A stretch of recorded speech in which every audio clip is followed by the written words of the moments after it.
ચલાલા નગરપાલિકામાં ભાજપના 24 સદસ્ય પૈકી 20 સદસ્યોએ તારીખ 29મી ઓક્ટોબરના ચલાલા નગરપાલિકાના મહિલા પ્રમુખ શ્રીમતી નયનાબેન વનરાજભાઈ વાડા અને નગરપાલિકાના ઉપપ્રમુખ શ્રી પ્રવીણભાઈ ભાવચંદભાઈ માલવિયાની સામે જુદા જુદા આક્ષેપો સાથે અવિશ્વાસની દરખાસ્ત રજૂ કરી હતી।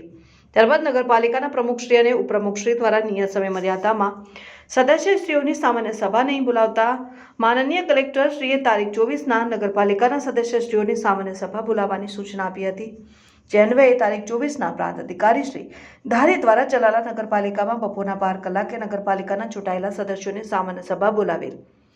અવિશ્વાસ દરખાસ્તની સામાન્ય સભા પૂર્વે જ નગરપાલિકાના મહિલા પ્રમુખ શ્રીમતી નયનાબેન વાડાએ પોતાના પ્રમુખ તરીકેના પદનું કલેક્ટરશ્રીની કચેરીમાં રૂબરૂ જઈ કૌટુંબિક વ્યસ્તતાનું કારણ ધરીને રાજીનામું આપી દીધું હતું। પ્રમુખશ્રીનું રાજીનામું કલેક્ટરશ્રીએ મંજૂર કરી દેતા આજની સામાન્ય સભામાં પ્રમુખશ્રીની સામે કોઈ જ કાર્યવાહી કરવાની રહેતી નહોતી। આજની સામાન્ય સભામાં નગરપાલિકાના 24 સદસ્યો પૈકી 19 સદસ્યો ઉપસ્થિત રહ્યા હતા અને ઉપસ્થિત તમામ 19 સદસ્યોએ અવિશ્વાસની દરખાસ્તની વિરુદ્ધમાં અને ઉપપ્રમુખની તરફેણમાં મતદાન કરતા ઉપપ્રમુખ શ્રી પ્રવીણભાઈ માળવિયા નગરપાલિકાના ઉપપ્રમુખ તરીકે તેના હોદ્દા ઉપર ચાલુ રહ્યા છે। આગામી દિવસોમાં કલેક્ટર સાહેબ શ્રીની સૂચના મુજબ સામાન્ય સભા બોલાવવામાં આવશે અને તેમાં નવા પ્રમુખની વરણી કરવામાં આવશે। સામાન્ય સભા દરમિયાન ચુસ્ત પોલીસ બંદોબસ્ત રાખવામાં આવેલ હતો।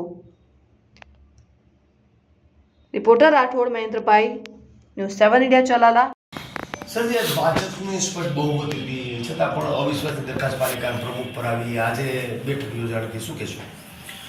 ચલાલા નગરપાલિકા ખાતે નગરપાલિકાના સભ્યો દ્વારા પ્રમુખ તેમજ ઉપપ્રમુખશ્રી વિરુદ્ધ અવિશ્વાસની દરખાસ્ત કરવામાં આવેલ હતી। જે અનુસંધાને પ્રમુખશ્રી તેમજ ઉપપ્રમુખશ્રી દ્વારા આ બાબતે સામાન્ય સભા ન બોલાવતા માનનીય કલેક્ટર સાહેબ દ્વારા આ બાબતે ખાસ સામાન્ય સભાનું આયોજન કરવામાં આવેલ હતું।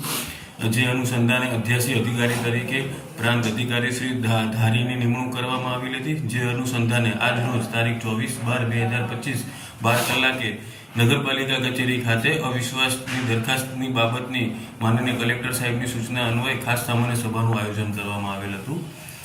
જે અનુસંધાને કુલ નગરપાલિકાના 24 સભ્યો પૈકી 19 સભ્યો હાજર રહેલ હતા।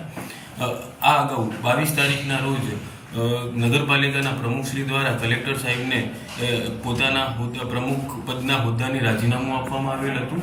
જે કલેક્ટર સાહેબે એ જ તારીખે 22 તારીખે એની સ્વીકાર કરેલો હતો।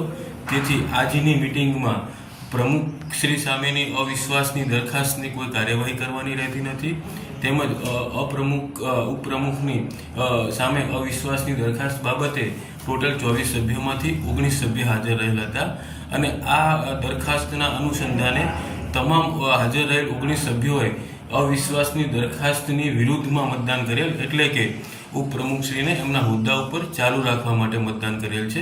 આથી ઉપપ્રમુખશ્રી ચલાલા નગરપાલિકા ખાતે ઉપપ્રમુખશ્રી પોતાનો હોદ્દો યથાવત રહેશે, તેમજ પ્રમુખશ્રીએ એમનું રાજીનામું અગાઉથી આપેલ હતું, એટલે ઉપપ્રમુખશ્રીનો હોદ્દો ખાલી પડેલ છે। પ્રમુખની વરણી હવે આગામી દિવસોમાં ક્યારે કરવામાં આવશે?